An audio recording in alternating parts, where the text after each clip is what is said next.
the F word is not normally spoken in this circle, but this is what a feminist looks like. And it does motivate me. It does motivate me to be here as well and to engage in these sorts of communities and to challenge a lot of the assumptions that abound in the field of leadership. So I'm a professor of sustainability leadership, so we at the Institute sort of look at leadership and we design our own leadership development programs. New York, I'm super pleased to be here in New York. I got here, I didn't manage to go to this, but attended some of the events last week. Who went to something related to climate last week? Anyone here? Some people, yes? So it was between 300,000 and 400,000 people marching in New York about climate and climate awareness, trying to raise awareness.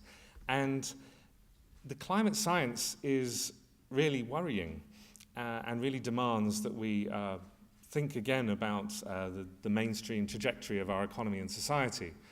And the more people I speak to who are actively engaged in this for some time, now, whether in business, government, or civil society, are now calling for far more ambitious leadership to try and create a transition in our way of life to one that's more sustainable. So, ladies, where might that come from? Maybe? Is it something that could motivate you? I hope so. The problem that I find is that many people who then call for more leadership in society for a social goal just assume what that leadership means. And we have so many unhelpful assumptions in our society and a really unhelpful set of assumptions around leadership. We basically grow up in a world with a lot of baggage from history. This is a far less enlightened man, perhaps, than D'Artagnan, a French emperor, and he wrote to his brother this quote, which is very much not one for all or all for one. He said, "Men are nothing. The man is everything. The general is the head and the whole of an army." And I use this here not just to show his incredible prowess on a horse, but to suggest that we have this sort of great man leader and great man notion of history. Indeed, it's his story. That's generally how history is written and what it is. And I think that is fundamentally a problem. It infiltrates our way of thinking about leadership and change. And it's not just from history, it's also today from our business press, perpetually putting out ideas about what leadership involves. This chap here, clearly just having got started building a skyscraper with his own hands, nicely pressed jeans there. Maybe he's now wearing a nicely pressed uniform in jail, because of course he was the head of Enron, Jeff Skilling. But in Fortune magazine just the year before the collapse was saying things, and they weren't unusual. This kind of stuff. His leadership is totally real, totally clear, hard-driving, in control, never less than deeply inspiring. And there are so many examples of this mythology of leadership around. I mean, a more local example, some of you may recognize this chap. He was quite celebrated as a very aggressive, bold, decisive leader in Wall Street. He managed to escape jail, of course, oh, no, I'm going wrong here. But what was fascinating was that the year before the collapse of Lehman Brothers, Harvard Business Review was saying all these things about him. What he has accomplished is something business schools will be studying for years. Actually, one thing in the Harvard Business Review I actually agree with is only if they actually meant it the way I would like to interpret it. But alas, they don't. So I'm using these examples to just make the case that we sort of have these ideas going around in society about what leadership is and isn't, and they are fairly untenable. And there's actually scholarship in this, analyzing the way we think about leaders. So one piece I'd like to provide from the 80s, which I think is a fascinating study, and it was by Meindl and colleagues who are psychologists. And what they did was they decided to create entirely fictitious case studies of business units. And the business unit in these fictitious case studies, the sales would either go up 2%, 10%, or 25%. So basically, in these very straightforward terms, the business unit would not do that well, do fairly middling, or do very well. And they also created entirely fictitious vignettes of the leaders of these business units. And they designed them so that the information about the leader had really nothing in it substantive to talk about the impact on the business unit. So for example, Jane, blonde hair, likes cars, except 5 years experience, but designed to be very randomized. And so they, time and time again, this study is done hundreds of times now around the world since 1985, and I accidentally gave you a sneak preview earlier. But if you plot this, so if you plot it to say, on the left there, the strength of attribution to a leader. So if, say, the unit's business sales went up 25%, do you think that was because Jane was a good leader and it was because of her, or was it because of other factors like the team and what they did, or external conditions? So if you would plot that on the top there, the strength of attribution to the leader, and on the bottom, plot the, on the bottom left here, sort of low performance, middle performance, and high performance. Not quite sure why that's not showing. What do you think the line should be, given the fact this is entirely randomized, if you were to plot it? So entirely randomized, it should be all over the place, and therefore it would be a straight line.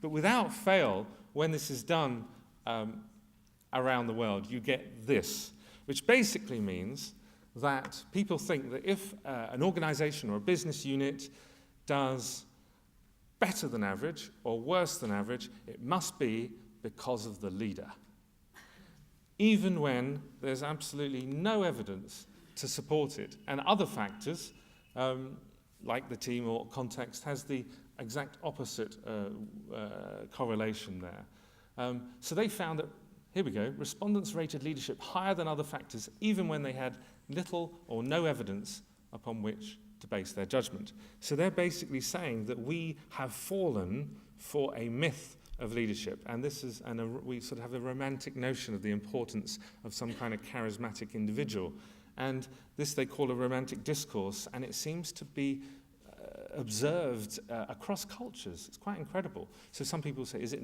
nature, is it nurture? Well, I've shown you that it's certainly being nurtured through history and through our popular media. So for me, I think the importance of this when we're talking about women's leadership is to be very careful that we're not just inheriting misinformed and unhelpful ideas about what leadership is. And that's not just the great man notion of leadership, but the very assumption that perhaps leaders matter more than other factors. I think we've got this very heroic notion of leadership, and we need to move to beyond that towards one more of a sort of a heartfelt leadership and a leader as host. So what I'd like to do also is to, and what we do with all the courses we run, MBAs and master's degrees, is we really encourage participants in our courses to set aside leadership for a moment and think, well, what is it exactly that is your calling? What is it that motivates you? Why are you seeking to have influence in the world or in your organization? And so for that, if I may, I'd like to attempt a little reflection with you now. And it will involve you shutting your eyes. So if you could shut your eyes right now. Thank you. Try to recall a moment. Keep your eyes shut. Try to recall a moment when you think you won an argument or clinched a deal or got promoted or kind of won in some way. Think of a moment in the past when that happened and think of how it felt.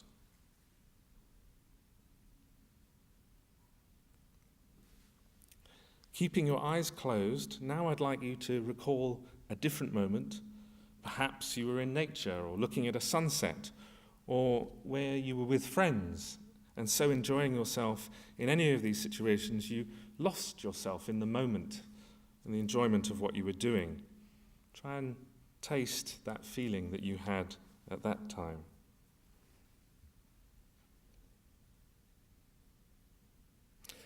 With your eyes closed, I'd like you to now think about the difference between that feeling you've just had and the first one I asked you to explore, the one when you won out on something.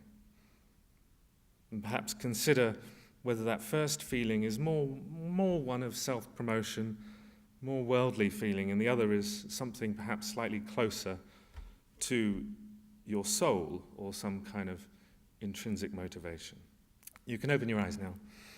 Thanks for giving that a go. It's a little meditation that a Jesuit priest from Mumbai called Anthony de Mello encourages people to do. And he says that the worldly feelings are a result of our separation from reality. They were invented by our society and culture to make us productive and to make us controllable. Their feelings do not produce the nourishment and happiness that is produced when one contemplates nature or enjoys the companies of one's friends or one's work. They're meant to provide thrills, excitement, but ultimately emptiness. And so he's suggesting that we're weighed down by these motivations for approval, popularity, power, success, as defined by our society. And so I think really to lead, we need to actually give ourselves more time to explore our motivations and question that. And I think if we don't, what we find is that we have too many leaders who are seeking positions of power because of things that they haven't dealt with inside themselves. They're trying to sort of gain self-efficacy in order to have some kind of greater sense of self. And so for me, I mean, I've worked on gender issues quite a lot 10 years ago when we did work in Central America on the advancement of women workers in plantations and factories. And it was a key thing to work on building up self-esteem and self-efficacy, and it was key in that work. But I think there's more of a paradox about that when you take that agenda and that approach into the corporate world for executives like yourselves, because the downside of it is that it's too closely allied to some of these myths of leadership. And actually, this is quite disabling. We need more leadership from many, many people, and it needs to be what we call emergent rather than held, distributed, episodic, and socially useful. And so with our institute, that's the philosophy we bring to the design of our leadership development work. And we've done that with a consulting firm called Impact International, who provide all of Google's leadership development training worldwide. They're oddly based in the village where my university's based. And so we've created a framework with about focusing on 10 key orientations that we try and encourage in people to help them with this more, what we think, a more grounded notion of leadership, less exclusive notion of leadership. And I'd like to give you just one example of this approach. And one of the 10 orientations, and I call it group literacy. And it's basically the idea that organizational scholars and people who are trained facilitators recognize that there are ways that groups malfunction. And it can be grouped as meaning, values, or structure. So there can be confusion about the purpose of the group. So that's under the meaning category. There can be conflicts around values or people feeling undervalued. But also there can be some problems with the structure, perhaps the agenda, the amount of time given, a structured task mismatch. And so basically, trained facilitators will pay attention to whether any of these domains need greater attention at any one point in time.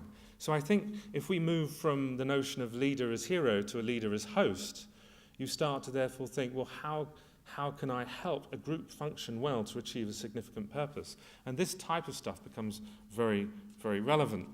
But of course, also this means that anyone in that group who has this kind of awareness can actually step up to address some sort of domain where there may be a problem. So you may be in a group and you may think that, oh, at the moment I think there's lack of clarity around the purpose of why we're together.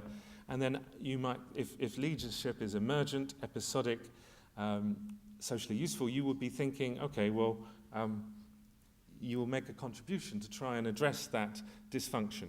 The problem we find is that if you have inherited a mindset about leadership which says you're special, which is basically what the research shows, we have got this idea that leadership is about being special, then you're likely to get stuck in that stood-up role. You may be in the group, you stood up to address a malfunction, but then, oh, well, you're the leader now. But actually, the process of leadership often also involves stepping back. So to conclude, I think we need to not promote the idea that leadership is inspiring if it's all about great heroic women, in just the same way it's not inspiring to talk about just great heroic men. It's misunderstanding how social change happens, and it can be really quite disempowering to people. Many people won't want to become leaders because they think they have to be special in that way. And I think, therefore, that when we see that there are big problems in the world, like with climate change, and sure, we have really, really difficult problems ahead, and there's no one coming on a horse or anything. There's no one coming. And it's not up to one remarkable special person. It's up to all of us. We need to create more leaderful groups that try and work together collectively to create the change. So I think we need more leadership from everyone, male and female, that's heartfelt, not heroic, and that's going to help us transition through difficult times ahead. And that's the philosophy we bring to the courses. So I'd say don't try and strive to be great, but seek to be good. That's the sort of the main philosophy of leadership I'd like to share. Thank you.